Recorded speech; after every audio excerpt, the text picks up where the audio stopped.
Sir finally ಒಂದು ಪ್ರಶ್ನೆ ನಿನ್ನೆ ಕೂಡ ಸುದೀಪ್ ಸರ್ ಕೇಳಿದ್ವಿ.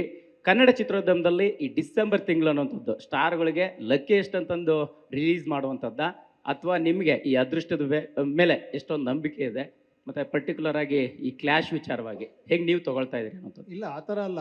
ಏನಂದರೆ ಈ ಹಾಲಿಡೇ ಸೀಸನ್ನ ಎಲ್ಲರೂ ಬಯಸ್ತಾರೆ ಆ್ಯಕ್ಚುಲಿ. ಬಿಕಾಸ್ ಹಾಲಿಡೇಸ್ ಇದ್ದಾಗ ಜಾಸ್ತಿ ಜನ ಥಿಯೇಟ್ರಿಗೆ ಬರ್ತಾರೆ. ಆ ಒಂದು ಇದಿರೋದ್ರಿಂದ ನೋಡಿ, ಹಾಲಿಡೇ ಸೀಸನಲ್ಲಿ ತುಂಬ ದೊಡ್ಡ ದೊಡ್ಡ ಸಿನಿಮಾಗಳು ಬರ್ತವೆ, 2-3 ಸಿನಿಮಾಗಳು ಬರುತ್ತೆ. ಏನಂದರೆ ಒಂದು ಧೈರ್ಯ. ಹಾಲಿಡೇಸ್ ಇಲ್ಲದೆ ಇದ್ದಾಗ ಸ್ವಲ್ಪ ಭಯ ಇರುತ್ತೆ. ಹಾಲಿಡೇಸ್ ಇದ್ದಾಗ ತಡ್ಕೊಳ್ಳುತ್ತೆ, 2 ಸಿನಿಮಾ ಅಲ್ಲ 3 ಸಿನಿಮಾ ತಡ್ಕೊಳ್ಳುತ್ತೆ ಅಂತಲೇ ಎಲ್ಲ ಲ್ಯಾಂಗ್ವೇಜಲ್ಲೂ ಕೂಡ ತುಂಬ ಸಿನಿಮಾ ರಿಲೀಸ್ ಮಾಡ್ತಾರೆ. ಆ ಥರ ಅಷ್ಟೇ, ಅದು ಇನ್ನೇನಿಲ್ಲ. Hi sir. ಸರ್ ಹಾಂ ಸರ್ 2010ರಲ್ಲಿ ಸೂಪರ್ ಸಿನಿಮಾ ಬರುತ್ತೆ. ಅದು 2035ಕ್ಕೆ ಭಾರತ ಹೇಗಿರುತ್ತೆ ಅನ್ನೋದು ಅಡ್ವಾನ್ಸ್ಡ್ ಕತೆ ತೋರಿಸಿದ್ದು. ಹೇಗೇನ್ ಇಲ್ಲಿ 2024ರಲ್ಲಿ ಸಿನಿಮಾ 2040ರಲ್ಲಿ ಹೇಗಿರುತ್ತೆ ಅಂತ. UI ಸಿನಿಮಾ ಸೂಪರು ಸಿನಿಮಾದ ಮುಂದುವರೆದ ಭಾಗನ, ಅಥವಾ ಅದಕ್ಕೂ ಇದಕ್ಕೆ ಏನಾದರೂ ಲಿಂಕ್ ಇದೆಯಾ ಅನ್ನೋದು? ಅಲ್ಲ, ಅದು 30 ಅಂತ, ಇದು 40 ಅಂದರೆ ಹೆಂಗೆ ಬೇಕಾದ್ರೆ ಅನ್ಕೊಂಬಂದು. ಇವಾಗ 10 ವರ್ಷ ಮುಂದುವರೆದ್ರ ಮೇಲೆ ತೋರಿಸಿರೋದು ಇದು. ಅಲ್ಲ ಸರ್, ಎಗೈನ್ ಕಂಟಿನ್ಯೂಷನ್ ಇರುತ್ತೆ ಆ ಥರ? ಇಲ್ಲ ಇಲ್ಲ ಇಲ್ಲ, ಆ ಥರ ಏನಿಲ್ಲ. ಆ ಥರ ಆ ಸಬ್ಜೆಕ್ಟ್ಗೂ ಈ ಸಬ್ಜೆಕ್ಟ್ಗೂ ಸಂಬಂಧ ಇಲ್ಲ.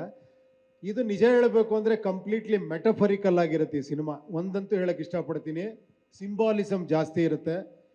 ಏನಂದರೆ ನೀವು ಸಿನಿಮಾ ನೋಡಿ, ಒಂದು ನಾರ್ಮಲ್ ಒಂದು ಕಮರ್ಷಿಯಲ್ ಸಿನಿಮಾ ಥರ ನೀವು ನೋಡ್ಕೊಂಡು ಎಂಜಾಯ್ ಮಾಡ್ಕೊಂಡು ಹೋಗ್ಬೋದು. ಅಲ್ಲಿ ಟ್ವಿಸ್ಟ್ ಟರ್ನು ಅದೊಂಥರ ಇದ್ದೇ ಇರುತ್ತೆ.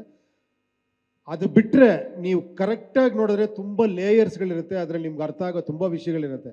ಅದು ಡಿಪೆಂಡಿಂಗ್ ಅಪಾನ್ ಯು ಓನ್ಲಿ ಅಷ್ಟೇ, ನಿಮ್ಮ ಮೇಲೆ ಮತ್ತೆ ಡಿಪೆಂಡ್ ಅಷ್ಟೇ, ಯಾರು ಹೆಂಗೆ ನೋಡ್ತಾರೆ. ಇವಾಗ ನೋಡಿ, ಈ ಟೀಸರ್ನ ಒಬ್ಬೊಬ್ಬರು ಒಂದೊಂದು ರೀತಿ ಏನೋ ವಿಮರ್ಶೆ ಮಾಡ್ತಾ ಇದ್ದಾರೆ, ಒಬ್ಬೊಬ್ರು ಒಂದೊಂದು ರೀತಿ ಯೋಚನೆ ಮಾಡ್ತಿದ್ದಾರೆ, ಆ ಥರ ಅದು.